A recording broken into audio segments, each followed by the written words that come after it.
Rusia terlihat lebih agresif ingin menguasai Ukraina. Yang pertama adalah Rusia harus mempertahankan kekuatan pengaruh di Eropa bagian timur untuk mengimbangi kekuatan Pakta Pertahanan Atlantik NATO yang merupakan bagian pengaruh Amerika Serikat di kawasan Eropa. Ukraina berpotensi untuk ikut bergabung dengan NATO untuk mendapatkan perlindungan dari invasi Rusia.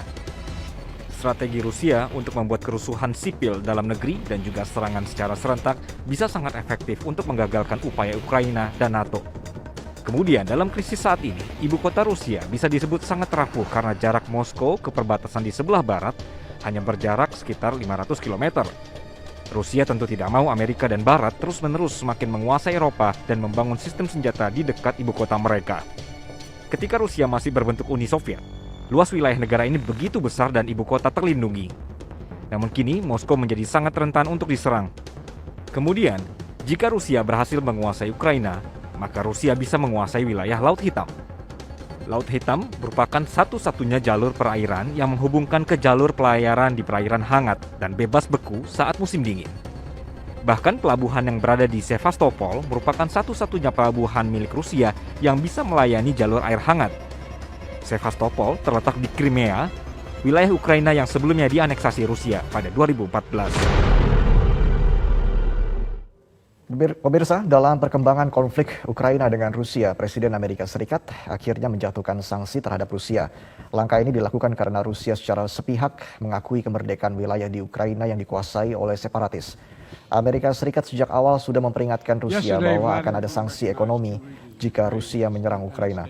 Alhasil kini Amerika bersama 27 negara anggota Uni Eropa sepakat untuk menjatuhkan sanksi, melarang bank-bank Amerika untuk memperdagangkan saham atau meminjamkan dana sehingga memutus Rusia dari pembiayaan Barat.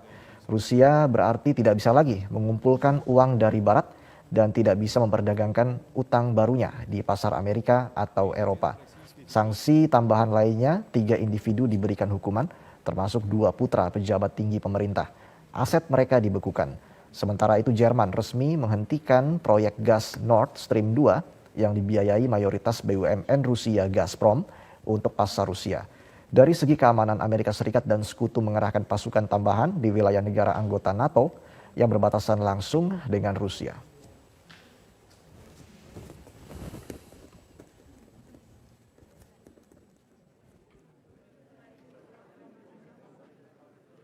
So I'm going to begin to impose sanctions in response far beyond the steps we and our allies and partners implemented in 2014. And if Russia goes further with this invasion, we stand prepared to go further as with sanctions. Who in the Lord's name does Putin think gives him the right to declare new so-called countries on territory that belong to his neighbors? This is a flagrant violation of international law and demands a firm response from the international community.